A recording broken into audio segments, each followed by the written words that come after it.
Sorry. Action. Okay, you're sure? Yeah. Okay. Hi guys, welcome back to CJ's Keto Kitchen.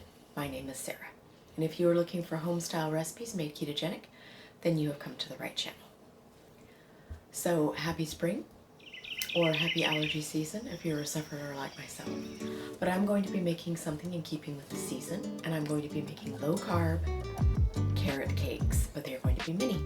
So come along with me, and let's get started.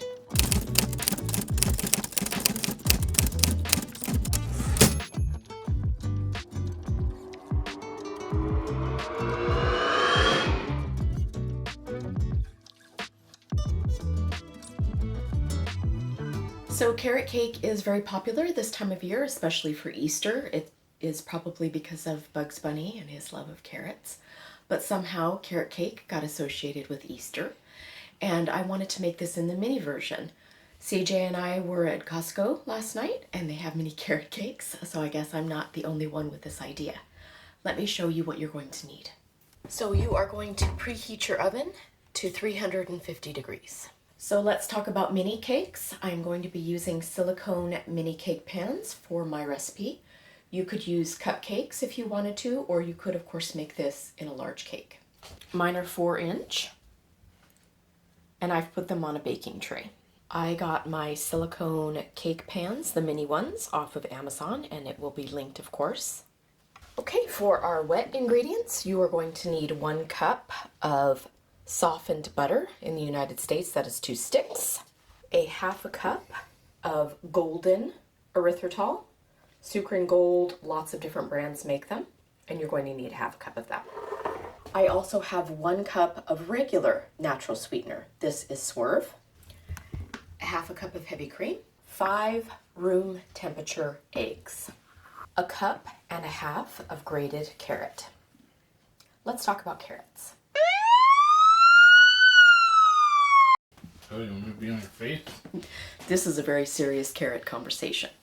Okay. Carrots are not the enemy. 1/2 cup of grated carrot is 3 total carbs. So spread out over all of the cakes that we are going to be eating, making, all of that stuff. You're going to actually be getting very little carrot. So don't be afraid of the carrot. It also has a large amount of fiber and 73% of your daily allowance of vitamin A. So don't be scared of carrots. For our dry ingredients, I have 2.5 cups of almond flour.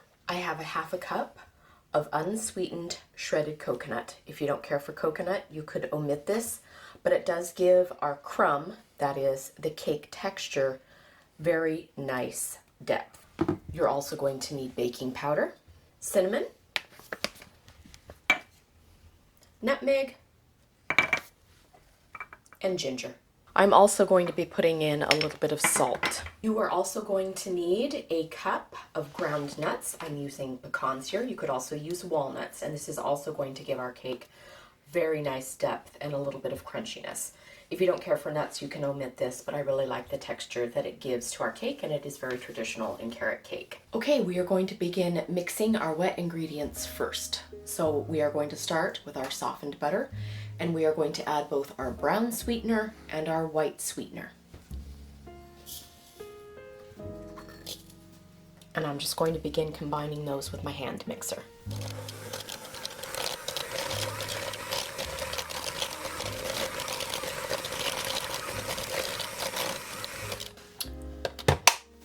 So at this point, I like to add a little bit of vanilla extract. You don't have to use vanilla extract if you don't want to, but I'm going to add a little bit here.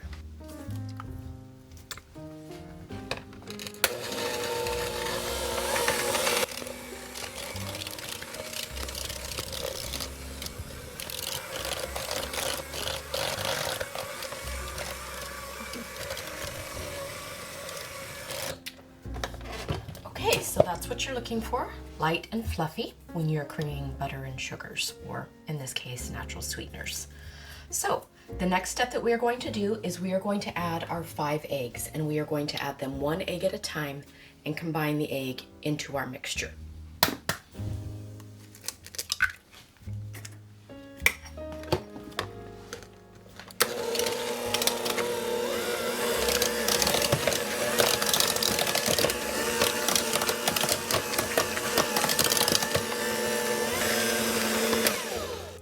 last one.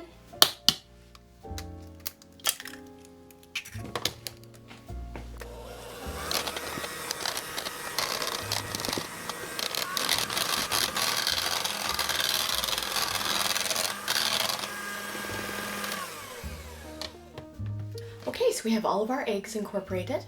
Now we're going to add our heavy cream and also our carrots.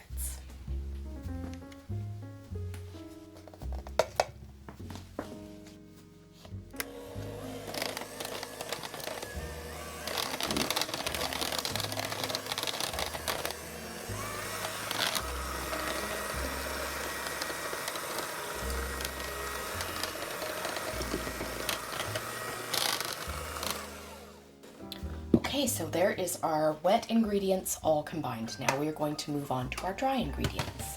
Okay, remember we have our 2½ cups of almond flour. I'm going to go ahead and put our ½ cup of coconut in there, and also our cup of nuts.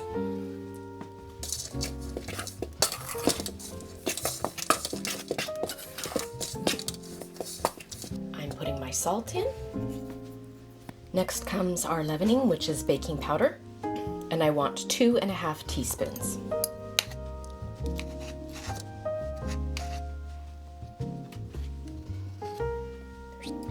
And a half.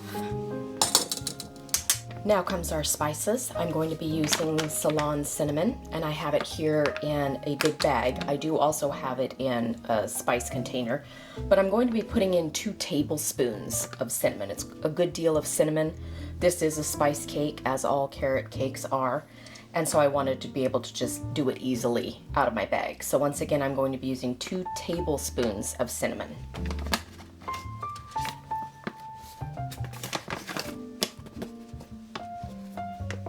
So next we have ground ginger, and I'm going to be putting in 2 teaspoons.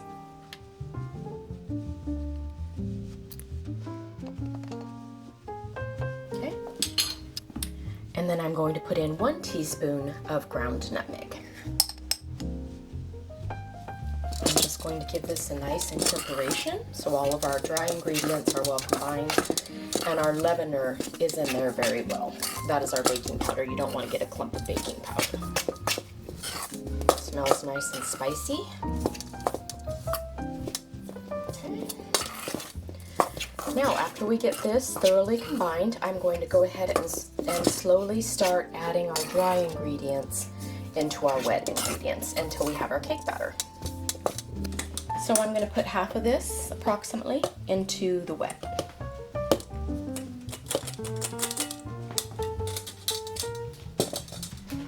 And just combine.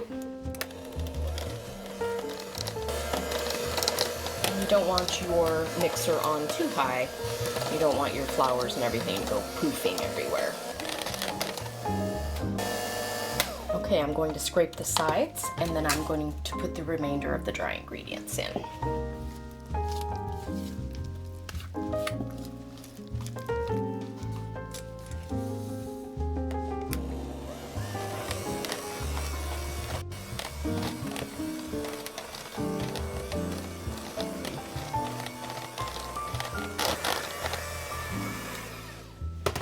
So you can see this is a nice thick cake batter.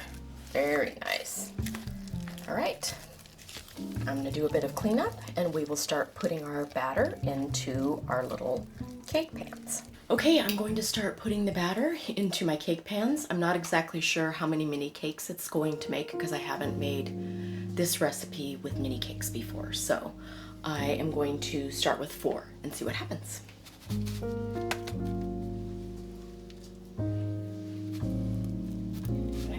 Fill these about halfway to see how far they rise.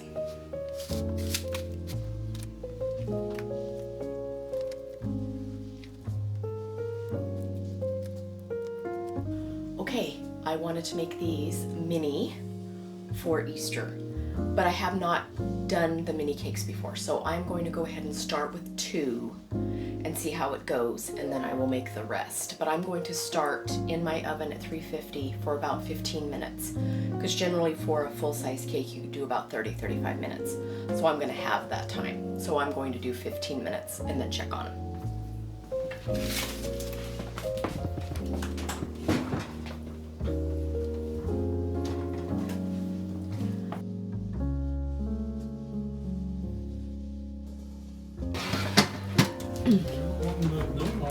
should be the one talking about timing, not me.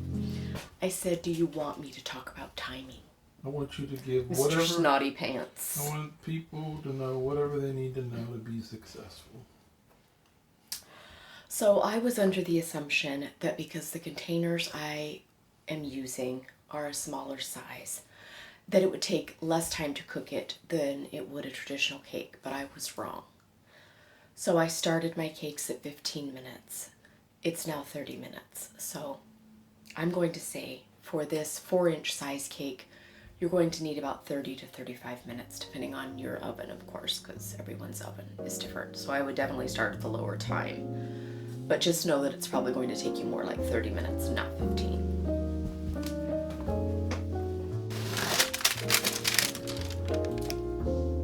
There they are. So I'm going to let these cool, and then I'm going to also put in my other mini cakes, and then we will come back and make frosting. Welcome back. It is the next day. We film at night after work, and so we didn't have enough time to cool our cakes before icing. So I figured I would just go ahead and do it the next day. But of course you can ice your cakes all in the same day, but you are going to need to wait for probably about an hour for them to fully cool down so that your delicious cream cheese frosting does not melt. Speaking of frosting, let me show you what you're going to need. So I have 8 ounces of cream cheese and 1 stick of butter. They're both extremely soft. You're going to want them to be very soft in order to create your nice fluffy frosting. So make sure that they are very soft. I left mine out overnight. I have 1.5 cups here of Confectioner's natural sweetener. This is Swerve, and you definitely want Confectioner's in order to get a creamy frosting. Granular does not work well in frosting. I have some vanilla extract. I also have a little bit of heavy cream in case I need to thin my frosting. I'm not sure if I will need to do that or not, but I do have it here waiting for me in case I do. I have some reserved chopped pecans that I am going to sprinkle on top just for decoration. I also have these little adorable carrot icing decorations that I got off of Amazon. They're from Wilton. They're not sugar-free, but they're super tiny, and you wouldn't have to eat it if you didn't want to, but I think they're super adorable, and they were very inexpensive, and I will have them linked in the description box. I'm just going to use my hand mixer, and the first thing I'm going to do is incorporate my butter and my cream cheese and make sure that they are soft enough to incorporate into each other.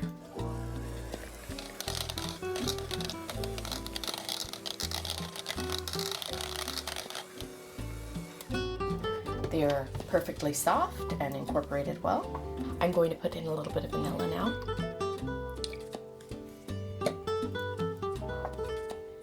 And my Confectioner's natural sweetener.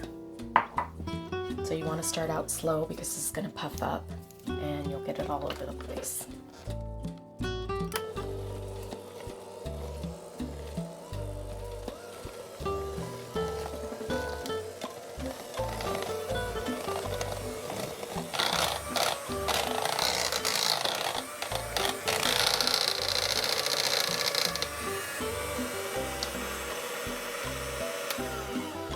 Okay, it's light and fluffy and just what we're looking for. I did not end up needing to thin mine. So we have our cake, and I did refrigerate these overnight since we did our frosting the next day. But I have let it come to room temperature, and I'm going to unmold it and put it on the plate, and then I will show you how I'm going to decorate mine. So I just turned it over and lightly squeezed. Voila, look at that. The magic of silicone, my favorite. So if you want a flat surface, you can slice the bottom of your cake if you want it to be completely flat. I'm going to slice just a little bit off the bottom of mine so that it will lay flush on the plate, and then it also gives me a very nice flat surface for icing.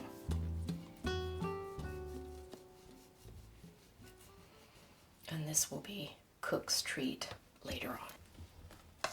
So I'm just going to take some icing. And if you wanted to fully ice the entire cake, you could. just to actually make it look like a complete little cake. But I'm just going to ice the top, and I'm going to be fairly generous. Now, I found that in total, the recipe made 5 4-inch cakes for me. It might be different for you based on the size of cake mold that you use. But for me, I got 5. So I'm going to sprinkle a few nuts around the outside.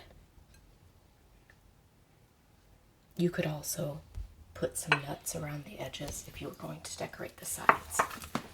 Okay, to remove these little guys, the directions say to take the backing paper, which is this thin little piece here, and slowly bend it to remove your decorations.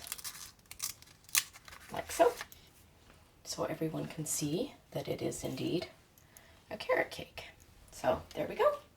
There are our mini low-carb carrot cakes. All right, here it is, and I cut it open so you can see how moist it is on the inside. And we're gonna have CJ taste it for us. Hi. Hi. All right, something's bothering my nose. Well, it is allergy season. Hopefully I don't do that a lot. Anyway, looks really good. I had a chance to have some of the batter last night. It was really good, so I'm expecting this to be really good. Tastes delicious. Frosting is a nice touch. I think people will like it. Good job, baby. Thank you. Thanks. All right, bye-bye. Bye.